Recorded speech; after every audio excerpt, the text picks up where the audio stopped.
Hello guys, welcome to my YouTube channel. कैसे हैं आप सब। आज हम रिव्यू करेंगे मर्सिडीज GLS का जो फेसलिफ्ट है, जो 8 तारीख को लॉन्च होगा। आज है 7 तारीख, 7 जनवरी। तो आपको आज ये वीडियो मिल जाएगी, जितने भी सारे फीचर्स हैं, क्या प्राइस रहेगा, क्या क्या चेंजेस किए हैं, सब कुछ के बारे में बात कर लेंगे। तो अगर आप चैनल पर नए हैं प्लीज़ चैनल को सब्सक्राइब कर सकते हैं। पहले मैं गाड़ी का एक्सपेक्टेड प्राइस आपको बताता हूँ। तो अराउंड 1.5 करोड़ के आसपास आपको ये गाड़ी ऑन रोड में मिल जाएगी। ठीक है, ये इसका प्राइस रखा गया है, मतलब ये हो सकता है इसका प्राइस, और जब कल लॉन्च हो जाती है कल इसका प्राइस भी आपको मिल जाएगा। बाकी 5 कलर्स में अवेलेबल हो जाएगी गाड़ी, व्हाइट, ब्लैक, सिल्वर, ग्रे और ब्लू। ठीक है, और बाकी 2 इंजन ऑप्शंस के साथ मिलेगी, मतलब पेट्रोल और डीजल। तो कहीं ना कहीं हमें डाउट था कि ये हो सकता है डीजल डिसकंटिन्यू ना करते, लेकिन ऐसा कुछ भी नहीं किया गया है। डीजल इसमें रखा गया है, तो क्योंकि जो बहुत डीजल लवर्स हैं उनको भाई डीजल गाड़ियाँ ही पसंद आएगी। और जो इसके राइवल रहेंगे वो आपकी BMW X7, ऑडी Q7 और वॉल्वो XC90, ये इसके राइवल्स रहेंगे। अब हम बात करते हैं क्या क्या इसके अंदर चेंज किया गया है। भाई फ्रंट के अंदर इसकी नई ग्रिल आ गई है, जिसमें 4 स्लेट्स हैं, 4 लाइन्स है। और वो जो उसका अंदर कलर है वो थोड़ा सा मैट फिनिश में दिया गया कहीं ना कहीं, क्योंकि पहले जो ग्रिल आती थी वो 2 लाइनें आती थी उस ग्रिल के अंदर, तो उससे काफ़ी बड़ी ग्रिल कर दिए कहीं ना कहीं गाड़ी को और ज़्यादा बल्कि और एसयूवी लाने के लिए। बाकी ये जो एस क्लास है आपकी GLS जो है, बेसिकली एस क्लास होती है SUV की। ठीक है, इससे अच्छा ऊपर कोई और है नहीं SUV GLS, मतलब मर्सिडीज़ के अंदर। ठीक है, और मल्टी बीम LED दी गई है हेडलैम्प्स के अंदर। बाकी इसके अंदर फॉग लैम्प्स दिए नहीं, पता नहीं क्या रीज़न रहा कि फॉग लैम्प्स उन्होंने हटा दिए। अगर हम लोअर पार्ट की बात करें फ्रंट से ही, तो उसमें कंप्लीट क्रोम और बेसिकली पूरे जो बम्पर है वो चेंज कर दिया गया है, और लोअर पार्ट में क्रोम फिनिश कर दिया गया है बम्पर के अंदर ही। ठीक है, 21 इंच के टायर मिलते हैं, टायर का जो डिज़ाइन है वो बिल्कुल सेम है, पता नहीं क्यों चेंज नहीं किया गया है। और जो स्पेयर व्हील है वो आपको 19 इंचज़ का मिलेगा, 21 आपको नहीं मिलेगा। ठीक है, 360 कैमरा मिलता है, सेल्फ पार्क, मतलब गाड़ी ऑटोमेटिकली आपकी पार्क हो जाएगी। 6 पार्किंग सेंसर मिल जाते हैं आपको फ्रंट में ही। लेमिनेटेड ग्लास मिलता है आपको इसके अंदर। अगर गाड़ी की लेंथ की बात करूँ, जो चेंजेस हुए हैं, बहुत ज़्यादा कुछ फेसलिफ्ट में चेंज नहीं किया गया है। तो 5.2 मीटर से ज़्यादा इसकी लेंथ हो गई है, व्हील बेस 3.1 मीटर से भी ज़्यादा है। लॉन्ग व्हील बेस गाड़ी है, काफ़ी लंबी कर दी है और चौड़ाई कर दी इस गाड़ी के अंदर। ठीक है, रिक्वेस्ट सेंसर मिल जाते हैं आपको, रूफ रेल्स मिल जाते हैं। अगर हम बात करें रियर की, तो सब कुछ सेम ही है, बस थोड़ी सी LED का डिज़ाइन थोड़ा सा चेंज कर दिया है। डोल एग्जॉस्ट दिए गए, लेकिन वो फंक्शनल नहीं है हमेशा की तरह। बाकी बूट स्पेस की बात कर लेता हूँ, तो अगर 3 सीट्स आपकी पूरी अप हैं, उसके बाद भी 355 लीटर का आपको बूट स्पेस मिल जाता है। तीनों रो को, मतलब जो आपकी सेकंड और थर्ड रो है, उसको आप ऑटो फोल्ड कर सकते हैं बटन की वजह से। आपके पास बटन है, आपको मैनुअली कुछ भी नहीं करना है इसमें।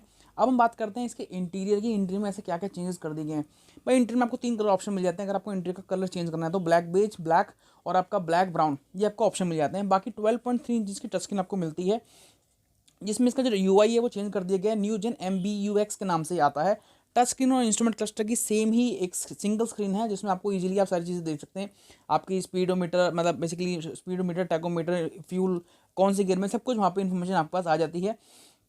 एडास के बहुत सारे इसके अंदर फीचर्स हैं, जैसे कि लेन असिस्ट हो गया, लेन की वार्निंग हो गया, फ्रंट व्हील कोलिजन वार्निंग हो गया, ये सब कुछ इसके अंदर आ जाता है। और इसमें अडेप्टिव क्रूज कंट्रोल, फ्रंट और जो फ्रंट की दोनों सीट्स हैं वो उसमें हीट और कोल्ड का फीचर दिया गया है। मसाजर वगैरह नहीं दिया गया इसके अंदर, ये होना चाहिए था। बाकी वायरलेस चार्जर आपको मिल जाता है इसके अंदर, USB पोर्ट्स मिल जाते हैं। न्यू स्टीयरिंग व्हील है, मतलब जो स्टीयरिंग व्हील है वो बिल्कुल न्यू हो गया है, उसका जो डिज़ाइन है 3 स्पोक का कर दिया है।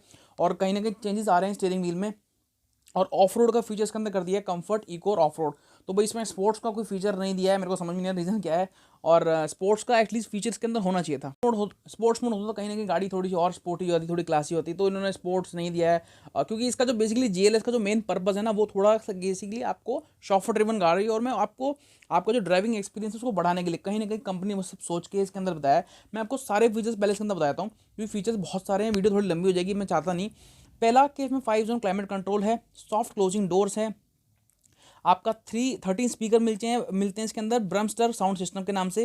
पैनोरामिक सनरूफ आता है इसके अंदर, रियर इलेक्ट्रिक सनब्लाइंड आते हैं, wireless charging, multi beam LED headlamps, adaptive air suspension आता है, एम्बियंट लाइटनिंग और ऑल व्हील ड्राइव। तो ये बेसिकली सारी इसके अंदर फीचर्स हैं इसके अंदर। ठीक है, और अगर मैं सेकंड रो की बात करूँगा, सेकंड रो के अंदर इसमें क्या क्या दिया गया है। भाई सॉफ्ट आपको हेडरेस्ट के अंदर मिल जाते हैं।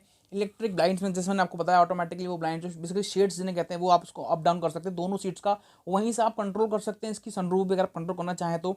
बीच में AC वेंट्स दिए गए हैं, 2 स्क्रीन दी गई हैं टच स्क्रीन, जिससे भी आप सारी चीज़ आप वहाँ से कंट्रोल कर सकते हैं। जो फ्रंट का UI है सेम उसको सेकंड रो में भी दिया गया है, जिसके जो थोड़ा आसान हो जाता है आपको। अगर पीछे से आपको सॉन्ग्स वगैरह चेंज करने, वो सब कुछ आप वहाँ से भी कर सकते हैं। मिडल उसी रो में भी आपको एक वायरलेस पैड भी दिया गया है चार्जिंग करने के लिए, 2 चार्जिंग पोर्ट्स दिए गए हैं, एक टैबलेट दिया है सैमसंग का रिमूवेबल, उससे भी आप अच्छा खासा यूज़ कर सकते हैं। अब हम चलते हैं थर्ड रो में।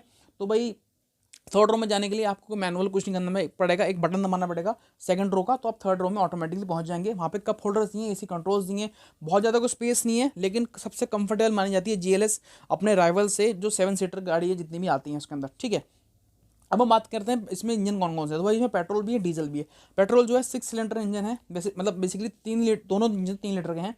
जो आपका पेट्रोल का है वो 375 bhp निकालता है 500 Nm टॉर्क के साथ, 9 स्पीड ऑटोमेटिक है दोनों ही। डीजल आपका 362 bhp निकालता है 750 Nm टॉर्क के साथ, ठीक है। प्लस पेट्रोल में आपको माइल्ड हाइब्रिड मिलता है, डीजल में नहीं मिलता है। जो माइल्ड हाइब्रिड है वो 48 हाइब्रिड सिस्टम है, जिसमें बेसिकली एवरेज की इंक्रीज करने के लिए, पॉल्यूशन को थोड़ा कम करने के लिए ये गाड़ी बनाई गई है। ये इसके अंदर सारे फीचर्स हैं, मैंने आपको सारी चीज़ डिस्कस कर दी है। गाड़ी कंसिडर कर सकते हैं अगर आप कहीं ना कहीं X7 जो BMW की नहीं लेना चाहते, या उसको आप चाहते हैं क्योंकि उसमें थोड़े से इसमें ज़्यादा फीचर है, थोड़ी सी ज़्यादा कंफर्टेबल है एज़ पर मी, इसको आप कंसिडर कर सकते हैं। कल गाड़ी लॉन्च हो जाएगी, आपको वीडियो आज ही मिल जाएगी।